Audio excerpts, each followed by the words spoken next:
Hello friends, welcome to my channel maths with Sakshi. So friends, आज की video हमारी बहुत स्पेशल होने वाली है क्योंकि आज की इस वीडियो में हम कंप्लीट रिवीजन करने वाले हैं बीसीए फर्स्ट सेम के मैथमेटिक्स का। सो चलिए बिना किसी देरी के हम अपनी वीडियो स्टार्ट करते हैं। सो सबसे पहला चैप्टर है हमारा डिटर्मिनेंट। सो चलिए देख लेते हैं। तो देखिए, सबसे पहले देख लेते हैं 2/2 का डिटर्मिनेंट कैसे सोल्व करते हैं। तो इसमें सिंपली क्या करते हैं, क्रॉस मल्टीप्लाई कर देते हैं, यानी कि ए की ए में करेंगे तो ए स्क्वायर माइनस बी की माइनस बी में करेंगे माइनस के बी स्क्वायर। सो ये आ गया ए स्क्वायर प्लस बी स्क्वायर। इसी तरह एक देख लेते हैं 3/3 का मैट्रिक्स डिटर्मिनेंट। सो चलिए स्टार्ट करते हैं। देखिए, सबसे पहले हम क्या अप्लाई करते हैं, साइन रूल। सो ये प्लस माइनस प्लस, हमेशा साइन कैसे जाएंगे, ऑल्टरनेट। फर्स्ट रो के अलोंग क्या करने वाले हैं, एक्सपेंड। सो कैसे लिखते हैं, 1 के साथ कैसे साइन है, प्लस का। फिर क्या आएगा, 3 के साथ कैसे साइन है, माइनस का। फिर करेंगे माइनस के 1, यानी प्लस है तो -1 आ जाएगा। अब क्या करने वाला है, जैसे हमें 1 के लिए लिखना है तो ये वाला कॉलम कट, ये वाली रो कट। अब देखिए 2/2 का मैट्रिक्स बना है, सिंपली क्रॉस मल्टीप्लाई करेंगे, यानी क्या हो जाएगा, 1 - 10। इसी तरह ये वाला कॉलम कट और ये वाली रो कट होने पर यहाँ कितना आ जाएगा, -2 एंड -8। और सिमिलरली हम क्या कह सकते हैं, -10 एंड -4। सॉल्व करेंगे तो हमारे पास आंसर आ गया 35। नेक्स्ट हम देखते हैं, हम सीखेंगे कोफैक्टर्स कैसे निकालते हैं। तो ये एक 2/2 का मैट्रिक्स है हमारे पास और इसमें देख लेते हैं कोफैक्टर्स। देखिए, कोफैक्टर्स हर एक एलिमेंट के लिए निकलता है। तो हमारा फर्स्ट एलिमेंट है 5 के लिए कोफैक्टर निकालेंगे तो 5 कौन सी पोजीशन पर आया है, first row and first column. तो -1 की पावर 1 + 1 हो जाएगा। ये वाली कॉलम कट, ये वाले रो कट, तो कितना आ गया, -1। देखिए, किसी की भी पावर इवन हो जाएगी, ये 2 हो गया ना, तो ये तो 1 हो जाएगा, तो आंसर कितना है, -1। इसी तरह 7 का अगर मैं कोफैक्टर निकालूँ तो देखिए 7 कौन सी पोजीशन पर आया, फर्स्ट रो सेकंड कॉलम, यानी 1 + 2 हो जाएगा। और ये कट करने के बाद हमें मिल जाएगा 3। इसी तरह हम निकाल देंगे कोफैक्टर 3 के लिए एंड -1 के लिए। अब आ जाते हैं जो हमारे सबसे ज़्यादा इंपॉर्टेंट क्वेश्चंस होते हैं डिटर्मिनेंट में, प्रूफ वाले question. LHS and RHS equal prove करना होता है। तो यहाँ पर देखिए, हमें यहाँ पर क्या प्रूव करना है, इसको 16 3x + 4 के इक्वल इसको प्रूव करना है। तो देखिए यहाँ पर हम इसी की हेल्प लेते हैं। यहाँ पर क्या प्रूव करना है, 3x + 4। तो 3x + 4 हमें कब मिलेगा, देखिए जब हम इन तीनों को ऐड कर दें, C1 + C2 + C3 ऐड करेंगे तो हमें मिल जाएगा ना 3x + 4। तो हम यहाँ पर क्या ऑपरेशन अप्लाई करेंगे, C1 + C2 + C3। तो ये आ जाएगा 3x + 4, 3x + 4 एंड 3x + 4। तो कॉलम 1 से हम क्या कॉमन ले सकते हैं, 3x + 4, तो यहाँ बन जाएगा 1 1 1। इसके बाद हम क्या करेंगे, नीचे के दोनों 1 को हमेशा हम क्या करते हैं, 0। तो R2 - R1 हो जाएगा एंड R3 - R1। देखिए दोनों 0 हो गए। अब इसको एक्सपेंड कर देते हैं कॉलम 1 के अलोंग। ये दोनों तो 0 है ना, तो बस 1 के अलोंग करेंगे तो ये कट और ये कट, तो हमें मिल जाएगा 16। तो आंसर आ गया 16 3x + 4, और यही हमें लाना था। अब आ जाते हैं हमारे नेक्स्ट चैप्टर पर जो है मैट्रिक्स। तो मैट्रिसेस में देख लेते हैं। सबसे पहले हम करने वाले हैं वो है हमारा ऑर्थोगोनल एंड यूनिटरी, ये सब प्रूव करने वाले जो क्वेश्चन होते हैं सबसे ज़्यादा आते हैं, तो हम इन्हीं को ही देख लेते हैं। तो सबसे पहले यहाँ पर हमें प्रूव करना है कि ये क्या है, एक ऑर्थोगोनल मैट्रिक्स है। तो ऑर्थोगोनल की कंडीशन क्या होती है कि A × A' आइडेंटिटी के इक्वल आ जाए। तो A तो हमें दे रखा है, तो हमें क्या निकालना पड़ेगा, A'। कैसे निकालते थे भाई, जो रो है उसको कॉलम में कन्वर्ट कर देंगे, रो को कॉलम में एंड रो को कॉलम में कन्वर्ट करेंगे। अब क्या करेंगे, A की A' में मल्टीप्लाई कर देते हैं। तो 1/3 की 1/3 में, 1/9, 2/3 की 2/3 में, 4/9 एंड 2/3 की 2/3 में 4/9। टोटल कितना हो गया, 9/9। इसी तरह सबकी मल्टीप्लाई करेंगे तो हमारे पास कितना आ जाएगा, 9/9 0 0, 9/9 1। तो ये हमें क्या मिल गया, आइडेंटिटी मैट्रिक्स। तो इसका मतलब ये हमारा क्या हो गया, ऑर्थोगोनल मैट्रिक्स।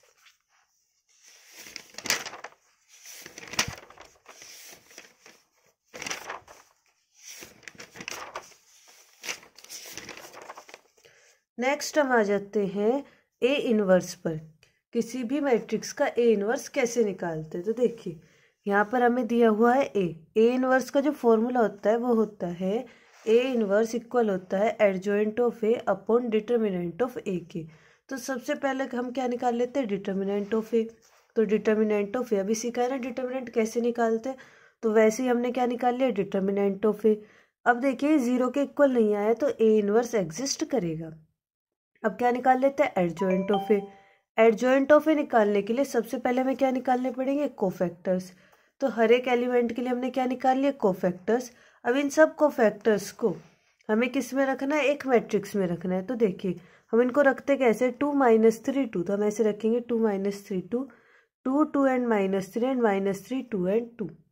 तो ये आ गया हमारा एडजॉइंट ऑफ ए। तो ए इनवर्स क्या आ जाएगा, adjoint of A and determinant of A. Determinant of A 5 आया था और ये हमारा। तो नेक्स्ट हम आ जाते हैं क्रैमर्स रूल पर। तो क्रैमर्स रूल की हेल्प से हमें इक्वेशन को सोल्व करना होता है, यानी एक्स वाई जेड की वैल्यूज निकालनी होती है। सो चलिए देख लेते हैं क्रैमर्स रूल क्या होता है। तो देखिए सबसे पहले सिंपली हमें एक डिटर्मिनेंट बनाना होता है। सबसे पहले एक्स के कोफिशिएंट, सेकंड में वाई के कोफिशिएंट्स एंड थर्ड में जेड के कोफिशिएंट्स। इस डिटर्मिनेंट को सॉल्व करेंगे, हमें वैल्यू मिल गई -6। अब हम क्या निकालेंगे, डेल्टा एक्स। डेल्टा एक्स क्या होता है, पूरा यही कॉलम उतारना है, बट यहाँ पर देखिए जो ये फर्स्ट वाला कॉलम है इसके प्लेस पर हम रखेंगे ये बी वाले, यानी जो राइट हैंड साइड में इसकी वैल्यू पुट कर देंगे। अब एक नया डिटर्मिनेंट बन गया, इसको सॉल्व कर कर हम डेल्टा एक्स की वैल्यू निकाल लेंगे। इसी तरह डेल्टा वाई की वैल्यू निकालने के लिए हम किसका कॉलम रखेंगे, यहाँ पर वाई के प्लेस पर राइट हैंड साइड वाला, तो डेल्टा वाई की वैल्यू आ जाएगी। इसी तरह हम किसकी वैल्यू निकाल देंगे, डेल्टा जेड की। तब हमारा सोल्यूशन क्या आएगा, एक्स की वैल्यू आएगी डेल्टा एक्स बाई डेल्टा, यानी कि जो डेल्टा एक्स आया उसको डेल्टा से डिवाइड कर देंगे तो एक्स की वैल्यू। इसी तरह वाई की एंड जेड की वैल्यू निकाल लेंगे। नेक्स्ट हम आ जाते हैं, हमारा जो थर्ड चैप्टर है रैंक ऑफ मैट्रिक्स। तो हम सीख लेते हैं रैंक ऑफ मैट्रिक्स कैसे निकालते हैं, एक्लोन फॉर्म से। सो देखिए एक्लोन फॉर्म में तो सिंपली क्या करते हैं, यहाँ पर 1 है ना, तो अब इसके नीचे के सारे एलिमेंट्स को 0 बनाना होता है। तो ऑपरेशन लगाएंगे R2 - R1 and R3 - R1, तो ये हमारे 0। सेम ऑपरेशन इनमें भी अप्लाई करते हैं। अब क्या करते हैं भाई, यहाँ पर 1 बनाना होता है, ऑटोमेटिकली 1 है, और इसके नीचे के एलिमेंट्स को 0 करना है, तो क्या हो जाएगा R3 - 2 R2, तो ये भी 0। तो रैंक कितनी आ जाएगी, नंबर ऑफ नॉन जीरो रोज, यानी 1 2 एंड 3, तो रैंक कितनी आ गई है 3।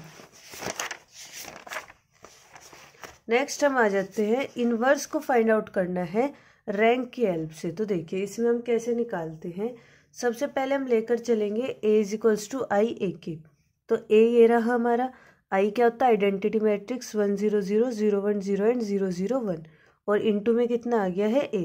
तो हमारा काम क्या होता है, जो हमारा ये वाला A वाला मैट्रिक्स है इसको बनाना होता है आइडेंटिटी मैट्रिक्स, और सेम ऑपरेशन हमें इसमें भी अप्लाई करने होते हैं। ऐसा करने से ये वाला जो हमारा मैट्रिक्स है ऑटोमेटिकली किस में कन्वर्ट हो जाएगा, A इनवर्स में। सो चलिए देखते हैं। तो सबसे पहले हमने इसे एक्लोन फॉर्म की हेल्प से इसको क्या बनाएंगे, आइडेंटिटी मैट्रिक्स। तो फर्स्ट प्लेस पर 1 है, इन दोनों को 0 बना लेते हैं, R2 - R1 and R3 - R1 से। अब यहाँ पर 1 होना चाहिए था, तो हमने क्या करा है, अच्छा यहाँ पर हमारा 1 आ गया है, इसके नीचे भी हमारी 0 आ गया, ऊपर 0 आनी रह रही है, तो यहाँ पर क्या करेंगे R1 - 3 R2 करने से यहाँ पर भी 0 आ जाएगी। सेम ऑपरेशन इधर भी अप्लाई करना है। अब क्या हो गया, यहाँ पर देखिए यहाँ पर ये 3 रह गया है, 1 बनाने से इसको 0 बनाने से इसको 0 कर लेते हैं। अब देखिए हमारा पूरा क्या बन गया है, आइडेंटिटी मैट्रिक्स, और ये जो मैट्रिक्स होगा ये हमारा ऑटोमेटिकली बन गया है A इनवर्स। तो I = PA के, तो P को हम क्या कह सकते हैं, A इनवर्स। तो ये आ गया हमारा A इनवर्स। आ जाते हैं हमारे नेक्स्ट चैप्टर पर, जो है हमारा Cayley Hamilton theorem, eigenvalues and eigenvectors. So चलिए एक ही क्वेश्चन में हम इस चैप्टर को खत्म करते हैं। सो देखिए ये हमें एक मैट्रिक्स दिया गया है A, इसमें हम आइगन वैल्यूज सीखेंगे, आइगन वेक्टर सीखेंगे और कैले हैमिल्टन थ्योरम भी सीख लेंगे। तो सबसे पहला काम क्या होता है, कैरेक्टरिस्टिक इक्वेशन लिखना, जो होता है मॉडुलस ऑफ A - लैम्डा = 0। इसका मतलब क्या होता है, डायगोनल में से लैम्डा माइनस करना। अब सिंपली देखिए कि डिटर्मिनेंट बन गया, डिटर्मिनेंट सॉल्व करेंगे तो एक इक्वेशन आ गई है, इसको सॉल्व करेंगे तो लैम्डा की वैल्यू आ गई है 5 1 एंड 1। अब हर एक आइगन वैल्यूज, तो ये हमारी क्या आ गई है, आइगन वैल्यूज। तो अब आइगन वैल्यूज के रेस्पेक्ट क्या निकालेंगे, आइगन वेक्टर्स। तो जैसे लैम्डा = 5 के लिए आइगन वेक्टर निकालना है, तो क्या हो जाएगा, A - 5IX = 0। अब की बारी हमारा क्या बनेगा, मैट्रिक्स बनेगा। x की वैल्यू क्या रखेंगे, x1 x2 एंड x3।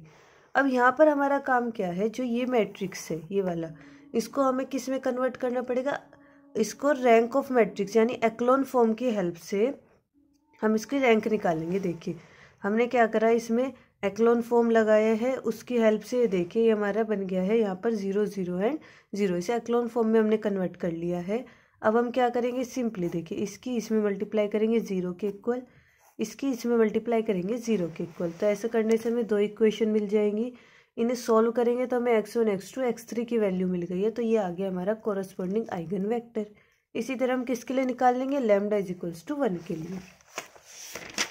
अब हमारा काम क्या है, केले हैमिल्टन थ्योरम को वेरीफाई कराना। तो देखिए जो हमारी ये इक्वेशन आई थी ये वाली लैम्डा वाली, तो अब यहाँ पर हम क्या पुट करेंगे, लैम्डा के प्लेस पर a पुट कर देंगे, यानी a³ -7a² + 11 है और -5, और हम इसको किसके इक्वल लाकर दिखाएंगे, 0 के। तो देखिए जब हम इसके प्लेस पर a पुट करेंगे तो हमें सबसे पहले किसकी वैल्यू चाहिए, a³ की। तो a³ से पहले किसकी वैल्यू निकाल लेते हैं, a² की। a² कैसे निकलेगा, a की एक में मल्टीप्लाई करने पर। अब a² की a में मल्टीप्लाई करेंगे तो a³ मिल जाएगा, इसमें लाकर रख देते हैं। तो देखिए ये a³ की वैल्यू ये हो गई a² की, और a² में किसकी मल्टीप्लाई कर लिया, 7 की। देखिए 7 7 जा 49। इसी तरह 11a ये था हमारे पास, इसमें हमने 11 की मल्टीप्लाई कर लिया, -5i। अब इसको सॉल्व करेंगे तो देखिए हमें क्या मिल रहा है, एक नल मैट्रिक्स मिल रहा है, यानी 0 0 0। सो ये क्या हो गया, हमारी केले हैमिल्टन थ्योरम वेरीफाई हो गई है। आ जाते हैं हमारे नेक्स्ट चैप्टर पर, जो कि है लिमिट एंड कॉन्टिन्यूटी। सो चलिए देख लेते हैं लिमिट एंड कॉन्टिन्यूटी के क्वेश्चंस। तो पहला ही क्वेश्चन है हमारे पास, x³ -1 अपॉन x² -1। तो इसमें क्या करते हैं भाई, x² -1 को लिख लेते हैं x+1 एंड x -1, और ऊपर भी लगा लेते हैं a³ - b³ का फॉर्मूला। सो x -1 से तो x -1 कैंसिल हो गया है। अब ये आ गया है हमारे पास। अब देखिए यहाँ पर हम अगर 1 पुट करते हैं तो नीचे 0 नहीं बन रहा है, तो हम सिंपली 1 रख देते हैं, तो आंसर आ गया हमारा 3/2। इस तरह इसको भी देख लेते हैं, ऊपर से हमने क्या लिया है, 2 कॉमन ले लिया है, एंड x² -4 को क्या लिख दिया, x+2 एंड x -2। x -2 से x -2 कैंसिल, और यहाँ पर x के प्लेस पर 2 पुट कर देंगे तो वैल्यू कितनी आ गई है, 8। आ जाते हैं नेक्स्ट क्वेश्चन पर। तो इन क्वेश्चन में हमें बताना होता है कि लिमिट एग्जिस्ट कर रही है या नहीं कर रही है। सो देखिए यहाँ पर हमें इस टाइप से दिया हुआ है क्वेश्चन कि भाई फंक्शन की वैल्यू x कब है, जब वो 0 और 1 के बीच में है, और 3 - x है जब वो 1 और 2 के बीच में है। तो अब हमें ये दिखाना है कि x = 1 पर लिमिट एग्जिस्ट कर रही है या नहीं। तो देखिए हमेशा क्या निकालते हैं, RHL and LHL, right hand limit and left hand limit. तो पहले राइट हैंड लिमिट निकाल लेते हैं, यानी f 1 + 0, 1 पर चेक कर रहे हैं तो 1 + 0 आएगा, ये हो जाएगा limit h tends to 0 f 1 + h। देखिए 1 + h, 1 से कुछ बड़ा, 1 में कुछ ऐड हुआ है तो 1 से कुछ बड़ा, तो 1 से कुछ बड़ा, x की वैल्यू 1 से बड़ी, तो कितना आएगा, 3 - x। तो यहाँ पर क्या आएगा, 3 - x। अब देखिए यहाँ पर x के प्लेस पर 1 + h है ना, तो यहाँ भी x के प्लेस पर क्या रखेंगे, 1 + h, माइनस से मल्टीप्लाई होकर हो जाएगा -1 - h। ये हो गया 2 - h, h की वैल्यू रखेंगे तो आंसर कितना आ गया है, 2। इसी तरह LHL निकालेंगे, यानी f1 - 0, यानी 1 में से कुछ कम हो रहा है, तो फंक्शन क्या यूज़ होगा, 1 से छोटा, यानी कि x। तो fx यानी x के प्लेस पर क्या पुट कर देंगे, 1 - h। इसका आंसर आया है 1। अब देखिए यहाँ पर हमारे दोनों सेम नहीं है, तो हम कह सकते हैं लिमिट डज नॉट एग्जिस्ट। इसी तरह हम एक क्वेश्चन देख लेते हैं कॉन्टिन्यूटी का। देखिए इसमें हमें क्या करना है, हमें 0 पर कॉन्टिन्यूटी चेक करनी है, बताना है कि ये फंक्शन हमारा 0 पर कॉन्टिन्यूस है या नहीं है। तो हम क्या करेंगे, सबसे पहले निकालेंगे RHL एंड LHL। तो RHL यानी f0 + 0 यानी 0 + h, फंक्शन में x के प्लेस पर h पुट कर देंगे, यानी sin h अपॉन h। इसकी वैल्यू हम जानते हैं कितनी आएगी, 1 आएगी। नेक्स्ट है f0 - 0, यानी लेफ्ट हैंड लिमिट निकालेंगे, यानी 0 - h, again sin h upon h बन गया, तो इसकी वैल्यू भी 1। दोनों सेम है तो लिमिट तो एग्जिस्ट करेगी। अब देखते हैं कॉन्टिन्यूस है या नहीं है। तो कॉन्टिन्यूस के लिए हमें f0 पर भी लिमिट चेक करनी पड़ेगी। तो f0 पर भी हमें कितना दे रखा है, 1। तीनों सेम है तो हम कह सकते हैं कि फंक्शन कॉन्टिन्यूस है 0 पर। आ जाते हैं हमारे नेक्स्ट चैप्टर पर, जो है डिफ्रेंशिएशन। सो चलिए देख लेते हैं डिफ्रेंशिएशन के क्वेश्चंस। तो यहाँ पर क्या है, y = 3 cos x + f 5, x के रेस्पेक्ट डिफ्रेंशिएट करना है तो क्या करेंगे, dy/dx, 3d/dx of cos x and 5d/dx of 1। तो cos x का डिफ्रेंशिएशन माइनस के sin x तो हो गया -3 sin x, एंड कांस्टेंट का हो जाता है 0। नेक्स्ट है y is equals to a exponential x plus b sine x plus c cos x. तो d y by d x करेंगे तो a d by d x exponential x का, b d by d x sine x का and c d by d x cos x का। Exponential x का exponential x होता है, sign का होता है कोस एंड कोस का होता है माइनस के साइन। नेक्स्ट देखते हैं जब हमारे दो फंक्शन किस में आते हैं मल्टीप्लाई में, तब हम क्या लगाते हैं मल्टीप्लाई वाला फॉर्मूला फर्स्ट सेकंड से। तो देखिए first as it is second का differentiation plus second as it is first का डिफरेंशिएशन। कोसेक एक्स का हम जानते हैं क्या होता है माइनस के cosec x coat x and x की पावर 5 का हो जाएगा 5x4। पूरे में से क्या कॉमन ले लेंगे x4 कोसेक एक्स, तो अंदर बच जाएगा 5 minus x coat x. Next था हमारे पास यहाँ पर हमें फंक्शन दिया था और हमें इस टाइप से प्रूव करना होता है। तो देखिए यहाँ पर हमें किसकी नीड है d y by d x की। तो सबसे पहले d y by d x निकाल लेते हैं। तो 1/3x³ का d y by d x आया है माइनस के x माइनस 4। अब क्या करेंगे इसमें वैल्यू पुट कर देते हैं। तो 3y, y की वैल्यू कितनी है 1/3x³ d y by d x की अभी हमने निकाली है। सॉल्व करेंगे तो 0 आ गया और यही था RHS। नेक्स्ट जो हमारा टाइप था डिफ्रेंशिएशन में वो था हमारे पास, देखिए यहाँ पर हमें दिया हुआ है कि इसका हमें इसके रेस्पेक्ट डिफ्रेंशिएट करना है। अब तक तो हम देख रहे थे कि एक्स के रेस्पेक्ट डिफ्रेंशिएट करना होता था, लेकिन इन क्वेश्चंस में हमें इसका इसके रेस्पेक्ट डिफ्रेंशिएट करना है। तो पहले को हम यू कंसिडर कर लेते हैं एंड सेकंड को कंसिडर कर लेते हैं वी। इसके बाद देखिए इसमें हम एक्स के प्लेस पर क्या पुट करेंगे साइन थीटा। तो देखिए क्या हो जाएगा 1 माइनस साइन स्क्वायर थीटा को कोस थीटा। ये फॉर्मूला बन गया साइन 2 थीटा का यानी 2 थीटा। और थीटा की वैल्यू पुट करेंगे यानी कितना sine inverse x. D u by d x निकाल देंगे तो 2/√1 माइनस एक्स स्क्वायर। इसी तरह इसको हमने क्या कंसिडर किया है वी। यहाँ पर भी हम क्या करेंगे एक्स के प्लेस पर साइन थीटा पुट करेंगे तो ये फॉर्मूला बन रहा है साइन 3 थीटा का। तो वी किसके इक्वल आ गया 3 थीटा के। थीटा की वैल्यू रख दिया साइन इनवर्स एक्स। यहाँ पर हमने निकाल दिया d v by d x. So d u by d v क्या हो जाएगा d u by d x into d x upon d v. तो d u by d x में किसकी मल्टीप्लाई कर देंगे d x upon d v की। तो आंसर आ गया है 2/3। आ जाते हैं हमारे नेक्स्ट चैप्टर पर जो कि है Rolle's and mean value theorem. सो चलिए रोलेज थ्योरम पर क्वेश्चन देख लेते हैं। तो हमने क्या सीखा था कि रोलेज थ्योरम के लिए हमें 3 पॉइंट वेरीफाई कराने होते हैं। एक तो ये कि कॉन्टिन्यूस होना चाहिए इंटरवल में, सेकंड डिफरेंशिएबल होना चाहिए और third f a f b के इक्वल होना चाहिए। तब किसी सी के लिए जो बिलोंग करेगा ए बी के बीच में वो क्या होगा f dash c is equals to 0 के होगा। देख लेते हैं क्वेश्चन एक। ये हमें एक पॉलिनोमियल दिया है, इंटरवल है 2 से 4 यानी ए की वैल्यू ये बी की वैल्यू है। पॉलिनोमियल है तो कॉन्टिन्यूस होगा एंड डिफरेंशिएबल होगा। अब क्या निकाल देंगे f a and f b. A का मतलब क्या है 2, तो फंक्शन में जहाँ पर एक्स है वहाँ पर 2 पुट करेंगे तो वैल्यू आ गई है 0। ऐसे ही एफ बी यानी फंक्शन में जहाँ एक्स है वहाँ 4 पुट करेंगे तो वैल्यू आ गई है 0। F a is equals to f b के। तीनों कंडीशन वेरीफाई हो गई रोलेस की। तो इसका मतलब किसी पॉइंट सी के लिए यानी एफ एक्स सी है हमारे पास तो एफ डैश एक्स सी हो जाएगा। तो एफ डैश सी यानी कि जहाँ एक्स है वहाँ पर हम क्या रख देंगे सी। ये किसके इक्वल होगा 0 के। तो सी की वैल्यू कितनी आ गई है 3। अब देख लेंगे कि 3 2 और 4 के बीच में पड़ रहा है या नहीं है। पड़ रहा है तो यहाँ पर हमारी रोलेस थ्योरम क्या होगी एप्लीकेबल। नेक्स्ट हम देख लेते हैं mean value theorem. So mean value theorem पर क्वेश्चंस देख लेते हैं। तो देखिए मीन वैल्यू थ्योरम में क्या था, हमें दिखाना होता था कि कॉन्टिन्यूअस है क्लोज इंटरवल ए बी में, डिफरेंशिएबल है ओपन इंटरवल ए बी में। और याद रखिएगा मीन वैल्यू थ्योरम में एफ ए एफ बी के इक्वल नहीं होता है। तो क्या हो जाएगा f b minus f a upon b minus a equal हो जाएगा एफ डैश सी के, जहाँ पर जो ये हमारा सी आई लाई करेगा ए और बी के बीच में। सो चलिए देख लेते हैं क्वेश्चन। तो अगेन एक पॉलिनोमियल है, इंटरवल हो गया -2 से 3। पॉलिनोमियल है तो कॉन्टिन्यूस होगा एंड डिफरेंशिएबल होगा। इसी तरह एफ ए एफ बी की वैल्यू निकालेंगे। देखिए दोनों अलग अलग आई है -4 एंड 16। तो हमारी कौन सी थ्योरम लगेगी मीन वैल्यू थ्योरम। अब देखिए एफ एक्स ये था हमारे पास तो एफ डैश एक्स निकाल देंगे।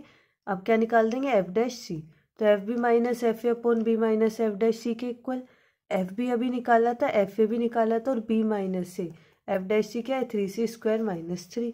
सॉल्व करेंगे तो हमें सी की वैल्यू मिलेगी 7/3 यानी 1.5 के लगभग जो पड़ जाएगी -2 एंड 3 के बीच में। तो हम कह सकते हैं कि मीन वैल्यू थ्योरम क्या है एप्लीकेबल है। सो नेक्स्ट चैप्टर है हमारा एक्सपेंशन ऑफ फंक्शन। तो इसमें हमारी दो थ्योरम्स होती है, मैक्लॉरिन्स एंड टेलर्स थ्योरम।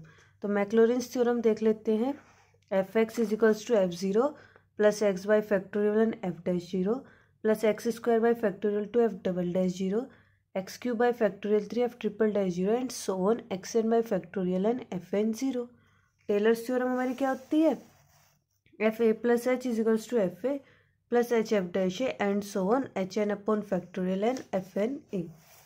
एक क्वेश्चन देख लेते हैं हम इसी पर कि भाई एक्सपोनेंशियल एक्स का क्या करना है, एक्सपेंशन करना है मैक्लॉरिन्स थ्योरम से।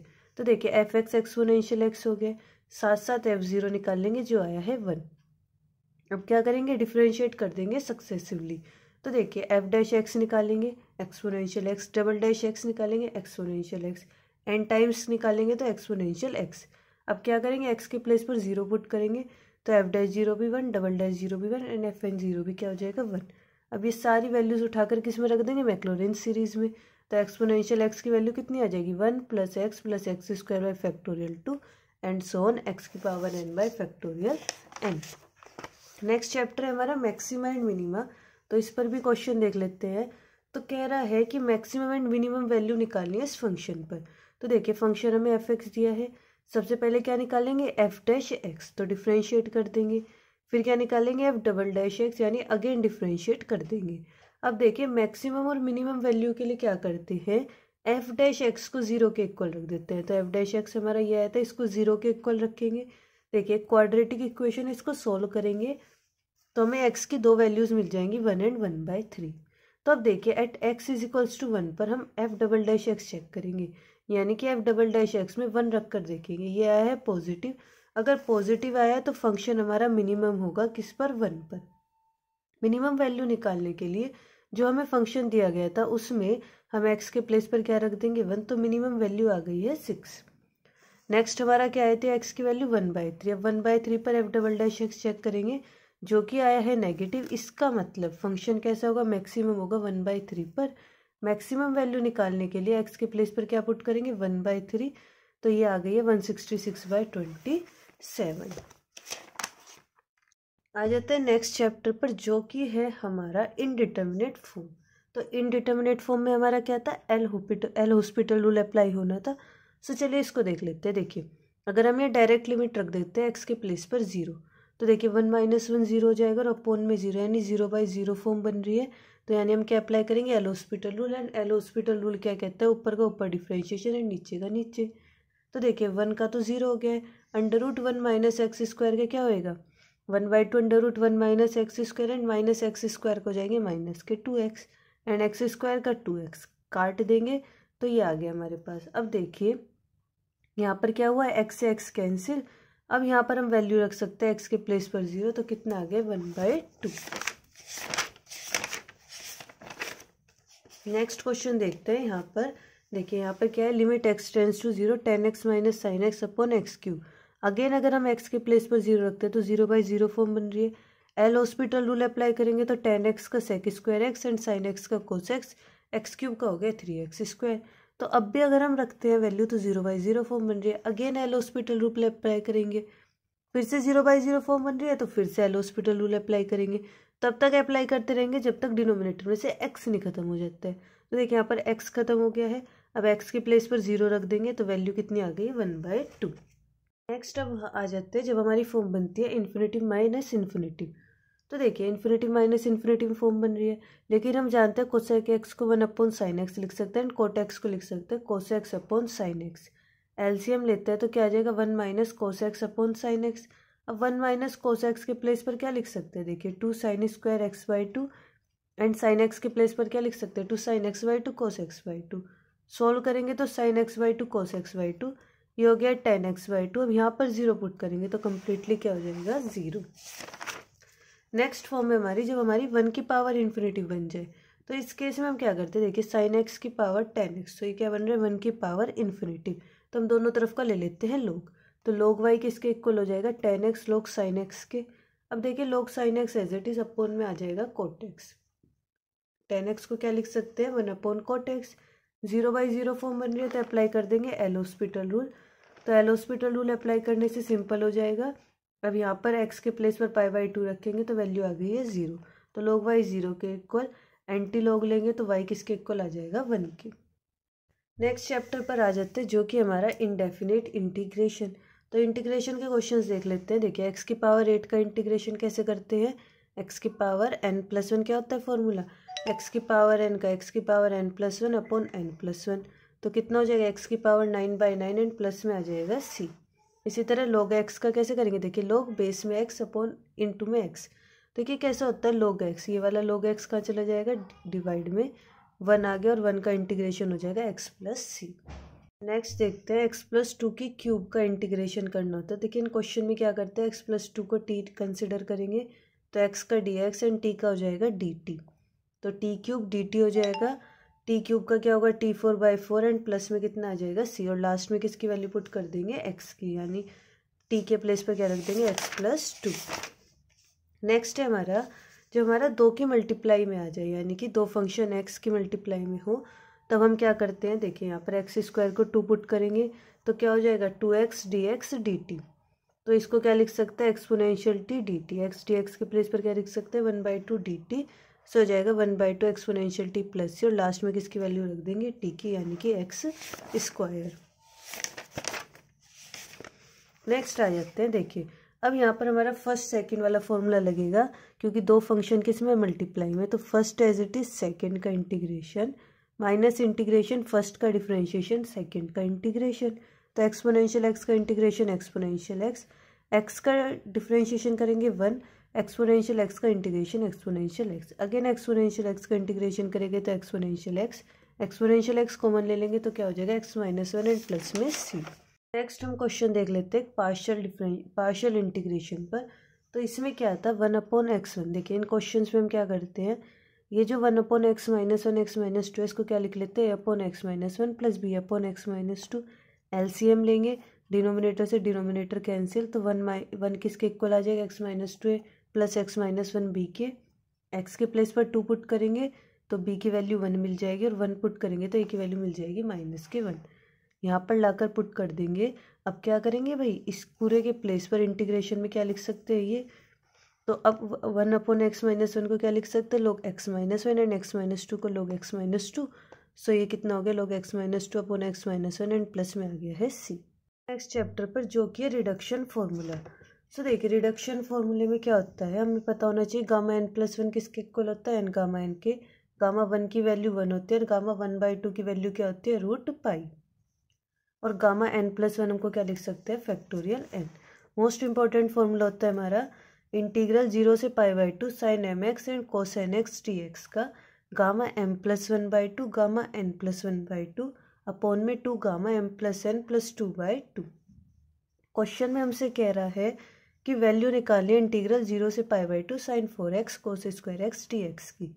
तो देखिए इसी फॉर्म का है तो फॉर्मूला अप्लाई कर सकते हैं, यानी m की वैल्यू 4 है एंड n की वैल्यू है 2, तो 4 + 1/2 2 + 1/2 2 Γ 4 + 2 + 2/2, तो हो गया Γ 5/2 Γ 3/2 2 Γ 8/2 को लिख सकते हैं 4। अब देखिए Γ 5/2 को हम कैसे खोलेंगे, देखिए 3/2 Γ 3/2, फिर 3/2 को एक कम करेंगे तो 3/2 1/2 Γ 1/2, ऐसे इसी तरह 4 को खोलेंगे तो क्या आ जाएगा 3 2 एंड 1, सो सॉल्व करेंगे तो आंसर आ जाएगा π/32। नेक्स्ट क्वेश्चन देखते हैं, देखिए फिर से इसी फॉर्म में 0 से π/2 cos³ x cos 2x, लेकिन यहाँ पर ध्यान दीजिए कोस साइन आना चाहिए, लेकिन यहाँ पर क्या आ गए दोनों कोस आ गए हैं, तो cos 2x के प्लेस पर क्या लिख सकते हैं cos² x minus sin² x, कोस के अंदर मल्टीप्लाई कर देते हैं, तो देखिए यहाँ cos 5x है तो लिख सकते हैं मल्टीप्लाई में sin 0x, फिर से वही फॉर्म बन गया 0 से π/2 sin mx cos nx, तो हम यहाँ पर फॉर्मूला अप्लाई कर देंगे, सेम यहाँ पर फॉर्मूला अप्लाई करेंगे और सिंप्लीफाई कर लेंगे। नेक्स्ट हम देख लेते हैं कि भाई ये दिया है 0 से 1 है x² 1 - x² 3/2 dx, और इसको π/32 के इक्वल लाना है।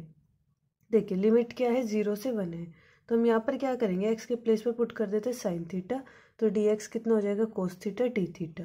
अब देखिए जब हम पूरे को थीटा में कन्वर्ट कर रहे हैं तो लिमिट भी हमें किस में कन्वर्ट करनी पड़ेगी थीटा में, तो x के प्लेस पर देखिए यहाँ पर हमने क्या रख रहे x = sin थीटा, यानी x के प्लेस पर 0 रखेंगे तो थीटा की वैल्यू 0 हो जाएगी, sin 0 = sin थीटा, यानी sin थीटा कितना हो गया है 0। अब अगर हम क्या रखते हैं, 1 रखते हैं 0 के प्लेस पर, 1 इजिकल्स टू साइन थीटा, तो साइन की वैल्यू कितनी, थीटा की वैल्यू कितनी हो जाएगी, π/2। लिमिट हो जाएगी 0 से π/2। ये sine square theta, 1 minus sine square theta को लिख लेंगे कोस स्क्वायर थीटा। अगेन हमारा वाला फॉर्मूला अप्लाई हो जाएगा, तो ये किसके इक्वल आ जाएगा, π/32 के।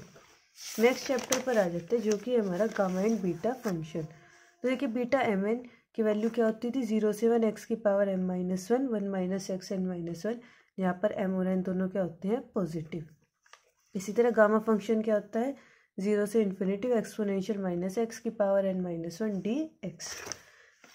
अब हम रिलेशन देख लेते हैं, बीटा एंड गामा फंक्शन में क्या रिलेशन था, beta mn equals to gamma n upon gamma m plus n। एक क्वेश्चन देख लेते हैं, देखिए इंटीग्रल है 0 से 1 x4 1 minus root x 5 dx। यहाँ पर रूट एक्स के प्लेस पर t पुट करेंगे तो x equals to t square हो जाएगा, और dx क्या लिख सकते हैं, 2t dt। ये हो गया है। यहाँ पर हम क्या करेंगे, देखिए ये t की पावर 8 1 माइनस टी की पावर 5 2t dt है, इसको लिख सकते हैं टी और टी कितने हो गए, टी की power 9 1 minus T 5 dt। T की पावर 9 को लिख सकते हैं टी की पावर 10 माइनस 1 एंड 5 को लिख सकते हैं 6 माइनस 1। देखिए किस फॉर्म में बन गया है, x m minus 1 1 minus x n minus 1, यानी बीटा एम एन कह सकते हैं, यानी बीटा 10 एंड 6। अब हम जानते हैं बीटा एम एन के बीच, बीटा एंड गामा फंक्शन के बीच रिलेशन क्या होता है, gamma n upon gamma m plus n. इसको सॉल्व करेंगे, सिंप्लीफाई कर हमें मिल जाएगी वैल्यू 1/15015। एक और क्वेश्चन देख लेते हैं। तो देखिए यहाँ पर है x की power 8 1 minus x 6 upon 1 plus x 24। तो देखिए इसको लिख सकते हैं x की पावर 8, अंदर मल्टीप्लाई करके अलग अलग लिख लिया है। x की पावर 8 को लिख सकते हैं 9 माइनस 1 एंड 14 को लिख सकते हैं 15 माइनस 1। तो ये बीटा 9 15 की वैल्यू बन गई बीटा 15 9 की। तो देखिए 9 हमने पढ़ा था beta m n beta n m के इक्वल होता है, तो 15 9 को भी हम क्या लिख सकते हैं 9 15, तो ये आ गया है 0। ये आ जाते हैं हमारे सबसे लास्ट चैप्टर एंड सबसे ज़्यादा इम्पोर्टेंट चैप्टर पर, वेक्टर पर। तो देखिए एक्सरसाइज फर्स्ट में क्या था, डॉट प्रोडक्ट था। तो देखिए ए हमें दिया हुआ है, बी दिया हुआ है, a dot b, a vector dot b vector निकालना था। तो देखिए कैसे करते थे, आई की आई में मल्टीप्लाई करनी है, यानी कि आई के कोफिशिएंट की आई के कोफिशिएंट में, यानी 1 3 जा 3। इसी तरह जे का कोफिशिएंट -3 है, जी -2 एंड जे का कोफिशिएंट -4 है। इसी तरह यहाँ के का कोफिशिएंट 1 एंड के का -2 है। मल्टीप्लाई करेंगे, ऐड करेंगे, तो आंसर आ गया है 9। नेक्स्ट क्वेश्चन में कह रहा है कि लैम्डा की वैल्यू फाइंड आउट करनी है जब हमें ए वेक्टर और बी वेक्टर आपस में क्या दिए गए, परपेंडिकुलर। ये ए और बी है, ये आपस में परपेंडिकुलर है। तो देखिए परपेंडिकुलर की कंडीशन क्या होती है कि ए वेक्टर डॉट बी वेक्टर की वैल्यू क्या है, 0, तभी क्या होता है, परपेंडिकुलर होते हैं। तो ए वेक्टर डॉट बी वेक्टर 0 के इक्वल लेकर चलेंगे, दोनों की वैल्यू रख दी है। अभी डॉट प्रोडक्ट सीखा है, आई के कोफिशिएंट के आई के कोफिशिएंट में, जे के कोफिशिएंट की जे के कोफिशिएंट में एंड के कोफिशिएंट की के कोफिशिएंट में मल्टीप्लाई कर देंगे। ऐसा करने से हमें वैल्यू मिल गई 3 लैम्डा इज इक्वल्स टू 9 की। तो यहाँ से हमें लैम्डा की वैल्यू मिल जाएगी 3। नेक्स्ट क्वेश्चन में कह रहा है the dot product of a vector with the vectors. कोई एक वेक्टर है जिसका डॉट प्रोडक्ट इन तीनों वेक्टर्स के साथ हमें दे रखा है 0 5 एंड 8। तो हमें वो वेक्टर निकालना है। तो हम मान लेते हैं कि वो वेक्टर के x i y j plus z k, तो r vector dot a vector, ये ए बी और सी हैं, इनके साथ क्या दे रखा है 0 5 एंड 8। तो आर डॉट ए हमें 0 दे रखा है, तो आर और ए इज इक्वल्स टू 0 रखकर एक इक्वेशन मिल जाएगी। इसी तरह आर डॉट भी 5 दे रखा है, इनकी वैल्यू रखकर एक और इक्वेशन मिल जाएगी। इसी तरह आर डॉट सी दे रखा है 8 के इक्वल, इनको सोल्व कर एक और इक्वेशन मिल जाएगी। जब इक्वेशन फर्स्ट सेकंड थर्ड को सोल्व करेंगे तो हमें एक्स वाई जेड की वैल्यू मिल जाएगी। तो हमें आर वेक्टर मिल जाएगा आई प्लस 2 जे एंड प्लस के। नेक्स्ट टाइप हमें मिलता है क्वेश्चन में कि ए वेक्टर और बी वेक्टर दे रखा है और हमें क्या निकालना होता है, कोस थीटा, उनके बीच का एंगल। तो देखिए एंगल का फॉर्मूला क्या होता है, cos theta a vector dot b vector upon modulus of a vector and modulus of b vector. सबसे पहले डॉट प्रोडक्ट निकालिए वेक्टर डॉट बी वेक्टर की, जो आ गई है 10। नेक्स्ट हम क्या निकालेंगे, मॉडुलस ऑफ ए वेक्टर, यानी क्या होता है, देखिए आई का कोफिशिएंट का स्क्वायर, जे के कोफिशिएंट का स्क्वायर, के कोफिशिएंट का स्क्वायर, √14। इसी तरह मॉडुलस ऑफ बी वेक्टर निकाल लिया है। सारी वैल्यूज यहाँ पर पुट कर देंगे तो आंसर आ जाएगा theta is equals to cos inverse 5/7। हमारी 17.2 जो कि हमारी बेस्ड थी क्रॉस प्रोडक्ट पर। तो देख लेते हैं फर्स्ट क्वेश्चन क्या है। ए एंड बी दिया है, ए क्रॉस बी निकालना है। तो देखिए ए क्रॉस बी कैसे निकालते थे, आई जे के पहले किसके कोफिशिएंट्स आएंगे, ए के, यानी 2 1 एंड 3, उसके बाद बी के 3 5 एंड -2। इसके बाद सिंपली हमें डिटर्मिनेंट सॉल्व करना होता था, तो वैल्यू आ गई माइनस के 79 + 13j + 7k। साथ साथ इसका मॉडुलस भी निकालना है, तो क्या करते हैं, आई के कोफिशिएंट का स्क्वायर, जे के कोफिशिएंट का स्क्वायर एंड के कोफिशिएंट का स्क्वायर। सॉल्व करेंगे तो वैल्यू आ जाएगी 13√3। नेक्स्ट क्वेश्चन देखते हैं। इसमें कह रहा है कि एरिया ऑफ द पैरेललोग्राम निकालना था। जब हमें क्या दी हुई है, साइड्स दी हुई है, तो हमें साइड्स दिए ए एंड बी। तो पहले हम क्या निकाल लेंगे, ए वेक्टर क्रॉस बी वेक्टर की वैल्यू। उसके बाद देखिए एरिया ऑफ पैरेललोग्राम का फॉर्मूला क्या आ जाता है, जब हमें साइड्स दी हुई होती है, modulus of a vector cross b vector, and ये हो जाएगा देखिए modulus of a vector cross b vector 4 + 196 and 100, यानी कि आई के कोफिशिएंट का स्क्वायर, जे के कोफिशिएंट का स्क्वायर एंड के कोफिशिएंट का स्क्वायर, जो आएगा वो आ जाएगा हमारा आंसर। नेक्स्ट में हमें क्या कहा गया है, एरिया ऑफ पैरेललोग्राम निकालना है जब हमें क्या दिए गए हैं, डायगोनल्स। तो वो था हमारा साइड्स पर, ये हमारा डायगोनल्स पर। तो सेम काम करेंगे, पहले हम क्या निकाल लेंगे, इसका d1 vector cross d2 vector. अब क्या निकाल देंगे, देखिए यहाँ पर क्या आ जाएगा, 1/2 modulus of d1 vector cross d2 vector. तो आ जाएगा 5√3 स्क्वायर यूनिट्स। नेक्स्ट आ जाते हैं, नेक्स्ट क्वेश्चन है हमारा। इसमें हमें दिखाना है कि जो ये हमारे तीनों पॉइंट्स हैं, ये हमें क्या दिखाने हैं कि भाई ये कोलिनियर हैं। तो देखिए हम जानते हैं कि ए बी सी कोलिनियर होते हैं जब एरिया ऑफ ट्रायंगल के आ जाए 0। तो सबसे पहले a vector, b vector and c vector लिख लेते हैं। ये आ जाएगा 3i - 5j + k। इसी तरह b vector and c vector. अब निकाल देते हैं a b vector. A b vector क्या होता है, position vector of b minus position vector of a, यानी इसमें से ये वाला माइनस कर देंगे, एंड ए सी वेक्टर में c vector minus a vector आ जाएगा। तो a b vector cross a c vector निकाल लेते हैं। इसकी वैल्यू आई है 0 वेक्टर। अगर ये 0 के इक्वल आया है तो हम कह सकते हैं हमारे सारे पॉइंट्स क्या है, कोलिनियर। नेक्स्ट क्वेश्चन है हमारा, इस टाइप का आता है जिसमें हमें फोर्स दिया गया है, ओपी दिया गया है और एक पॉइंट ए दिया गया है 101। तो हम जानते हैं कि मोमेंट ऑफ एफ वेक्टर जो पी पर अप्लाई होता है अबाउट ए पर, तो वो होता है a p vector cross f vector. A p vector का मतलब क्या होता है, position vector of p minus position vector of a. तो movement of f vector applied at p about a क्या हो जाएगा, a p vector cross f vector. तो ए पी वेक्टर ये रहा, एफ वेक्टर हमें दे रखा था, दोनों का क्रॉस प्रोडक्ट निकाल देंगे, वही हमारा। नेक्स्ट आ जाते हैं हमारी लास्ट एक्सरसाइज पर, जिसमें हमें क्या दिखाना है कि ये तीनों क्या बना रहे हैं, वैल्यू, इसका क्या निकालना है, वॉल्यूम ऑफ पैरेललोपाइप्ड निकालना है। तो देखिए वॉल्यूम ऑफ पैरेललोपाइप्ड के लिए हम किसकी वैल्यू निकाल देते हैं, ए बी सी की। तो इसमें सिंपली क्या करते हैं, एक डिटर्मिनेंट बनाना होता है, तो सारे कोफिशिएंट्स रख देंगे। तो डिटर्मिनेंट की जो वैल्यू आएगी वही हमारी हो जाएगी वॉल्यूम ऑफ पैरेललोपाइप। सो फ्रेंड्स, आज की इस वीडियो में हमने कंप्लीट रिवीजन कर लिया है हमारे BCA फर्स्ट सेम की मैथमेटिक्स का। सो आप प्लीज़ चैनल को लाइक, सब्सक्राइब एंड शेयर कर दीजिए।